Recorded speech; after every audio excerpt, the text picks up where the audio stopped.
ต้องเงียบเหงา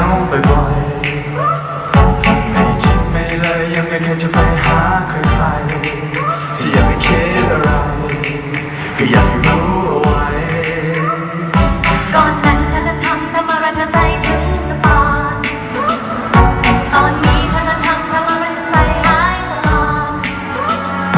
ไม่ดูไม่ลาและไม่แค่ใจฉันยังไงก็จะไม่คิดอะไรแต่ฉันคิดได้ไหม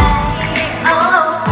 ตอนก็เครื่องมันแห้งไม่อย่างนั้นก็เน็ตกาเฟซมันละลายเพราะอยากคิดมากอยากสื่อสารไม่ต้องพึ่งโน้มพึ่งราบแค่คิดถึงทำแค่นั้นฉันไม่ทราบจะไปอยู่ตรงไหนจะไปหาแน่ๆจะอยู่ที่ไหนจะเปิดใจเป็นไม่ให้ฉันเห็นแค่คิดถึงฉันเอาไว้ไม่ได้อยากถามแต่แค่อยากรู้ว่าเธอยังรักฉันไหมอยู่ใกล้แค่นี้แต่เหมือนเธอนั้นห่างไกลแสนไกลใจเธอวันนี้ไม่เป็นของใครหาไม่เจออยากหาที่เธอได้ปาฏิหาริย์วันนั้นกลับมาได้ไหม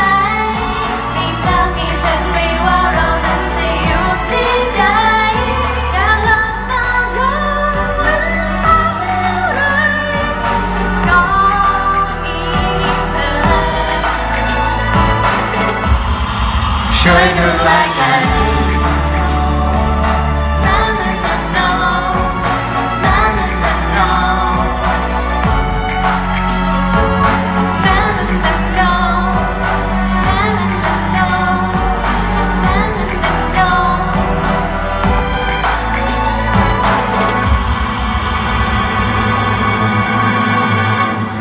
ก็เธอยังเป็นเธอคนเดิมๆที่ชอบคิดไปเอง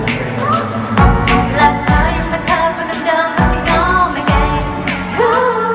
แค่คำเดียวเป็นอะไรที่มันพูดไม่ออกก็อยากจะสื่อจะบอกแต่เธอไม่นอนไหมโอ้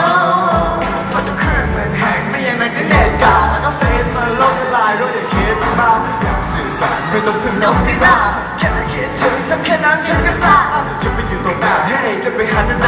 เธอจะอยู่ที่ไหนจะเปิดใจไปหาฉันแน่แค่คิดถึงฉันเอาไว้